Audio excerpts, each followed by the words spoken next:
अशोक गहलोत। हमारे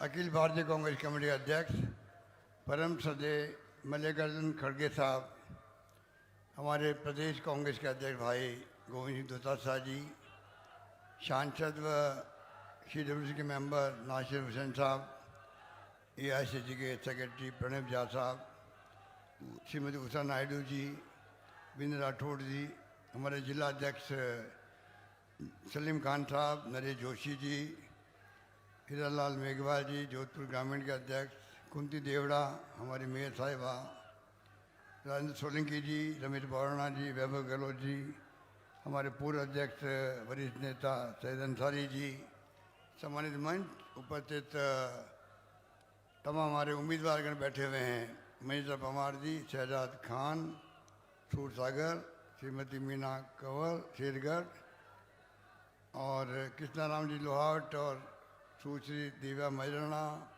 महेंद्र बिश्नोई, प्रकाश छगानी जी, मोहनलाल जी कटारिया, गीता बरवड़, बद्री जाकर साहब बाली से, भीमराव भाटी जी पाली से, पद्माराम जी मेघवाल चौटन से, सेमलोड़ा जी शिरोई से, हरिजंग मेवाड़ा सुमेरपुर से। कुछ लोग फॉर्म भर रहे हैं आज, तो वो यहाँ पहुँच नहीं पाए। सबसे पहले मैं अपनी ओर से, शांत रहो, मैं अपनी ओर से आप सबकी ओर से हमारे श्रद्धेय खड़गे साहब का मैं हार्दिक स्वागत करता हूँ। मुझे खुशी है कि हमने आग्रह किया, जोधपुर मेरा जन्मस्थान भी है, मेरी कर्मस्थली भी है और वहाँ आपको आपका आशीर्वाद देना है। मेरे आग्रह को मंजूर किया, उसके लिए मैं खड़गे साहब का बहुत आभारी हूँ। खड़गे साहब बहुत ही सीनियर मोस्ट नेता है कांग्रेस के।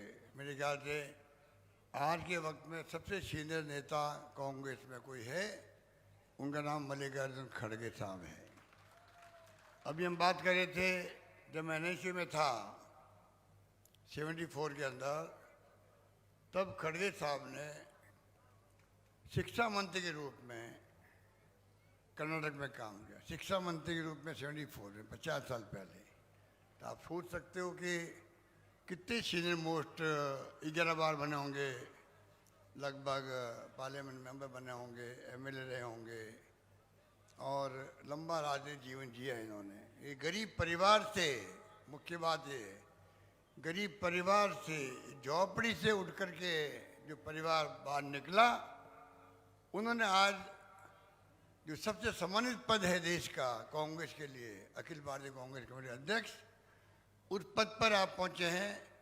तो मेरे पास शब्द नहीं, किन शब्दों में उनको बधाई दूं, उनको आभार प्रकट करूं। उन्होंने स्वीकार किया और मार्गदर्शन दिया। खड़गे साहब के अध्यक्ष बनने के बाद में महागठबंधन बना है इंडिया नाम से, चुनाव जीते हैं हिमाचल के अंदर भी, कर्नाटक के अंदर भी, बारी राजस्थान, मध्य प्रदेश, छत्तीसगढ़ की, मिजोरम की, तेलंगाना की है। और जिस रूप में आपने काम संभाला है उससे पूरा देश प्रभावित है। ये मैं एहसास करता हूँ, इस बात का हम सबको गर्व होना चाहिए। वो आज हमारे बीच में आए हैं। आज ही मैंने फॉर्म भरा है आप सबके आशीर्वाद से, और आप सब मेरे प्यारे हो, लाडले हो। मैं था तो दूर नहीं, मैं कह चुका हूँ। उसी रूप में आप बताइए, मुझे भी जो है पहला चुनाव लड़ा 77 के अंदर में, 80 में आपने मुझे MP बना दिया जोधपुर जिले की जनता ने। ये नगरी श्री राजस्थान जयनारायण व्यास की है, प्यारे मियाँ बरकतुल्लाह खान साहब की, दोनों मुख्यमंत्री बने थे जोधपुर से। तीसरा मुझे अवसर मिला 3 बार मुख्यमंत्री बनने का। और जो धरती में आज़ादी जंग के अंदर भाग लिया हो मारवाड़ के लोगों ने, उनको भूल नहीं सकते। बड़े बड़े नेता हमारे यहाँ हुए, परसाम मैराना जी, खेतन राठौड़ जी, राम सिंह जी, नरपतराम बरवड़ जी, मानजी देवड़ा जी, रंजीत सिंह जी, कोई कमी नहीं रखी। यहाँ के मारवाड़ के नेताओं ने राजस्थान भर की सेवा करी है, विभिन्न पदों पर रह करके। उस धरती से मुझे अवसर मिला, मैं MP बना उस वक्त में जोधपुर क्या था, आज क्या है। आज हमारा सौभाग्य है, सारी वो संस्थाएं जो प्रीमियर संस्थाएं कहलाती है देश के अंदर, मेरी याद है एकमात्र शहर जोधपुर होगा जहाँ पर तमाम संस्थाएं आ चुकी है, चाहे एम्स हो, चाहे IIT हो, चाहे लॉ यूनिवर्सिटी हो, चाहे आयुर्वेद यूनिवर्सिटी हो, निफ्ट हो, FDDI हो, सारी संस्थाएं, साइंस सिटी हो, और कोई कमी नहीं रखी विकास के अंदर। जोधपुर आज बदल रहा है, राजस्थान बदल रहा है, जोधपुर नहीं बदल रहा है, राजस्थान बदल रहा है। कोई ज़माने में राजस्थान का मतलब रेगिस्तान के इलाके हैं, अकाल सूखे पड़ते रहते हैं, पिछड़ा हुआ राजस्थान है। आज राजस्थान बदल रहा है, बल्कि आप सबके आशीर्वाद से। मुझे सीखने का मौका किसने दिया? आपने दिया, जोधपुर ने दिया।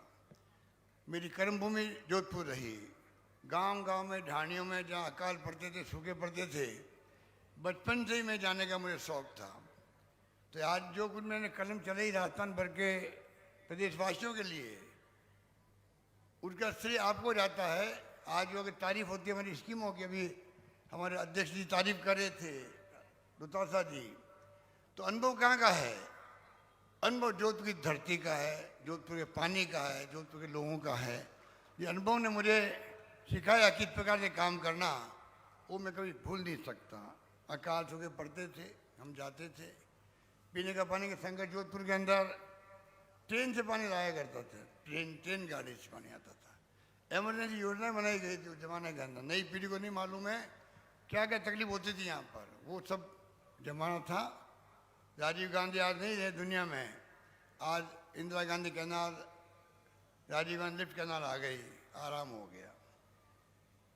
ट्रेनें 2 चलती थी, दिल्ली मेल और आगरा फोर्ट, धीमी गति से। आज ब्रॉडगेज आ गया, कितनी ट्रेनें चलती किसी को नहीं मालूम। ट्रेन बदलनी नहीं पड़ती अहमदाबाद में और दिल्ली के अंदर। हवाई जहाज के पता ही नहीं थे, हवाई जहाज चलने लगे, एयरपोर्ट बन गए। जो काम जोधपुर में हुआ है, मैं समझता हूँ आप शान से कह सकते हैं कि आपके आशीर्वाद से विकास में कोई कमी नहीं रखी हम लोगों ने। अब भी कई काम चल रहे हैं जोधपुर के अंदर, आप देख रहे हैं। इसलिए मैं कहना चाहूँगा पानी की समस्या बहुत कम शहर होंगे राजस्थान में जब पीने के पानी की समस्या नहीं, जिसमें जोधपुर भी होगा। गाँव तक हम पानी भेज रहे हैं इंदिरा गांधी कैनाल का। तो मैं खाली इस मौके पर, क्योंकि भाषण सुनना आपको खड़गे साहब का, हम तो जहाँ जहाँ मीटिंग में जा रहे हैं, आजकल तो लाइव होता है टीवी के अंदर, तो मेरी बातें आप सुनते हो, सुनते रहे हो, आगे सुनते रहोगे। चुनाव तक लगातार मीटिंग होगी। पर मुझे गर्व है कि जोधपुर में आज खड़गे साहब पधारे हैं। और इतना आप सबको मालूम है कि हमने जो राहुल गांधी आए थे भारत जोड़ो यात्रा में, 4 बातें कही थी। महंगाई, बेरोजगारी, प्यार मोहब्बत भाईचारा सभी जाति धर्म के बीच में, अमीर बीच के बीच में खाई नहीं होनी चाहिए। चारों बातें प्यारी है खड़गे साहब को भी। ये चाहते हैं, इन जिंदगी के अनुभव है कि देश में प्यार मोहब्बत रहेगा तब देश एक रहेगा, अखंड रहेगा, जिसके लिए इंदिरा गांधी ने जान दे दी, राजीव गांधी शहीद हो गए। कोई कम बात नहीं है। आज जो ये बोलते हैं हमारे दिल्ली के नेता मोदी जी वगैरह, टारगेट करते उस फैमिली को, परिवार को, जिस परिवार ने जान दे दी, कुर्बानी कर दी, पर देश को एक रखा, अखंड रखा, खालिस्तान नहीं बनने दिया और पाकिस्तान 2 टुकड़े कर दिए, बांग्लादेश बना दिया। आज क्या बोलते हैं, इनको शर्म भी आनी चाहिए। किस रूप में बोलते हैं भाषा, कांग्रेस मुक्त भारत की बात करते हैं, गांधी परिवार को टारगेट बनाते हैं। इनको पता नहीं इतिहास में स्वर्णिम अक्षरों में लिखा गया है इतिहास बलिदान की कहानी। इसलिए खड़गे साहब उस पीढ़ी से आते हैं जिनके अपने अनुभव है। पर मैं कह सकता हूँ आपको, चारों जो मुद्दे हैं बहुत इम्पोर्टेंट है देश के लिए। आज लोकतंत्र खतरे में है, संविधान की धज्जियां उड़ रही है, ईडी, इनकम टैक्स, CBI के दबाव में है। इतनी इम्पोर्टेंट एजेंसी है जो आर्थिक अपराधियों के लिए काम आनी चाहिए, उसकी बजाय सरकार गिराने के लिए, सरकार बनाने के लिए काम आ रही है, तंग कर रही है। आप बताइए, दूसरा सारी बेटे क्या कसूर है? वैभव गहलोत बैठा हुआ है, 1 रुपया इसका नहीं दुनिया के अंदर लगा हुआ, और आप उनको ईडी के नोटिस दे रहे हो, बुला रहे हो वहाँ पर। ये जो तंग कर रहे हैं ना, ये गांव-गांव में बात पहुँच रही है। छत्तीसगढ़ में भूपेश बघेल के यहाँ 6 महीने से ईडी बैठी हुई वहाँ पर। ये पूरे देश में तेल का आतंक मचा रहेगा ईडी का।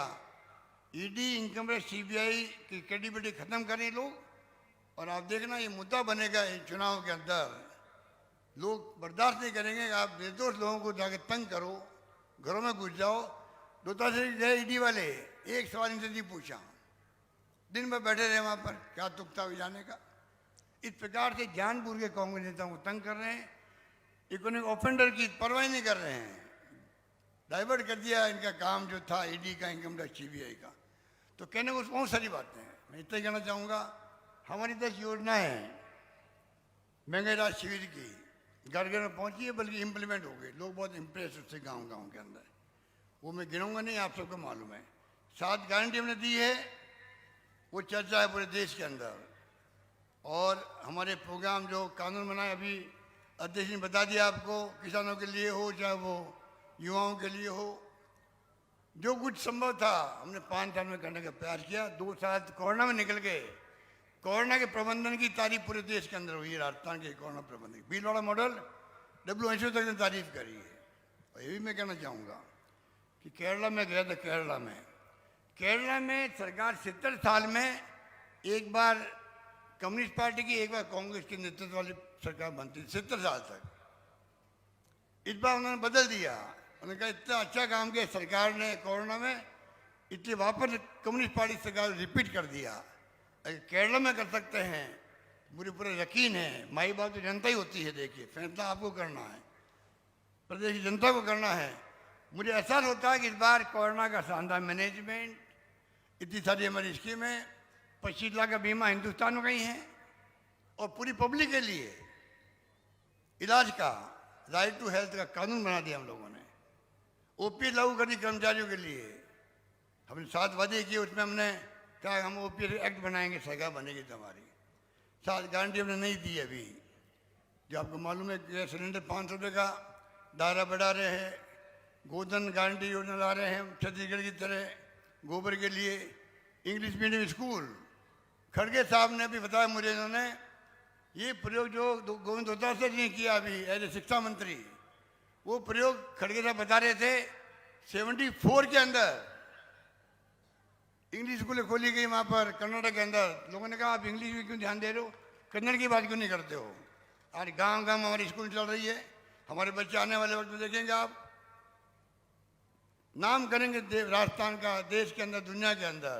आज कंप्यूटर का जमाना है, ईमेल, इंटरनेट, मोबाइल आ गए हैं। राजीव गांधी का सपना पूरा हुआ है, उसमें इंग्लिश सीखना जरूरी है। मेरी बचपन में खिलाफ था इंग्लिश के, आज मैं कह सकता हूँ आज इंग्लिश अंतर्राष्ट्रीय लैंग्वेज है, बच्चों के भविष्य के साथ जुड़ी हुई है। 500 बच्चों को भेज रहे हैं विदेश में पढ़ने के लिए सरकारी खर्चे पर। ऐसी ऐसी स्कीम लेके आए हैं। अभी मैंने वादा किया है 7 गारंटी में, जो बच्चा 12वीं में पढ़ता है, फर्स्ट में जाएगा, उनको लैपटॉप मिलेगा, टैबलेट मिलेगा। सब बच्चों को जो सरकारी कॉलेज में जाएंगे उनको मिलेगा। ओपीएस गारंटी दे रहे हैं हम लोग, इंग्लिश स्कूलें खोलने की गारंटी दे रहे हैं। और एक और जो किसानों के लिए कानून पास किया, कोई जमीन कुर्क नहीं होगी। कमीशन बैठेगा हाईकोर्ट जज की अध्यक्षता में, वो फैसला करेगा कार्रवाई करने के लिए कितना करना, माफ़ करना चाहिए, क्या होना चाहिए। ये कानून ने पास किया है। अब हम चाहते हैं कि जो आपात योजना आती है, बिजली बढ़ जाती है, बाढ़ आ जाती है, लोगों को तकलीफ होती है और बहुत कम पैसा मिलता है, चाहे ओलावृष्टि भी क्यों नहीं हो, हमने तय किया है कि इनका बीमा करवाएंगे। 15 लाख तक का मुआवजा मिल पाएगा किसानों को, ये भी हमने प्रयास किया है। बाकी आप जानते हो कि स्कीमों की कमी नहीं है, चाहे युवा हो, किसानों का अलग बजट पेश हमने किया है, आप सबको मालूम है। इस प्रकार से आने वाले वक्त में आप सबके आशीर्वाद से अगर सरकार रिपीट होगी, गारंटी पूरी होगी, स्कीमें जो दी हमने आपको वो स्कीम और मजबूत होगी। 1 करोड़ लोगों को पेंशन दे रहे हैं बुढ़ापे के अंदर, बुजुर्गों को दे रहे हैं पेंशन, विधवाओं को दे रहे हैं, निःसज्जनों को, दिव्यांगों को, अपंग लोगों को दे रहे हैं। 1000 मिनिमम कर दिए और आगे गारंटी दे दी है, आगे अपना बढ़ती जाएगी, 15% हर साल बढ़ती जाएगी। मतलब 1000 से 1500, 1500, 2000 आगे बढ़ता जाएगा। इस प्रकार के फैसले में हमने किए शोषित सिक्योरिटी को लेकर के। इसलिए मैं कहना चाहूँगा कि ये तो चुनाव है, माहौल हमारे पक्ष के अंदर है। विपक्ष के पास कहने कुछ है नहीं, ना वो आरोप लगा पा रहे हैं, झूठे आरोप लगाते हैं। हमारी उपलब्धि है उनके बारे में वो चर्चा नहीं करते हैं। एक के बाद एक हमने फैसले किए हैं, आप सबके जहन में है। आप सब मैं अपील करूंगा, हमेशा की तरह आप लोग आगे आएँ और आप हमारे उम्मीदवारों को, जिनके मैंने नाम पढ़े अभी आपके सामने, इन सबको अपना आशीर्वाद दें और उनको कामयाब करें। सरकार तभी बनेगी हमारी, अगर आप चाहोगे तो, तब हमारे उम्मीदवार जीतेंगे, तब बनती सरकार। ये दिमाग में रखें आप। और मुझे पूरा विश्वास है कि तमाम उम्मीदवार जो हैं उनको आप कामयाब करने में कमी नहीं रखेंगे। यही बात करता मैं अपनी बात समाप्त करता हूँ। धन्यवाद। जय हिंद। धन्यवाद।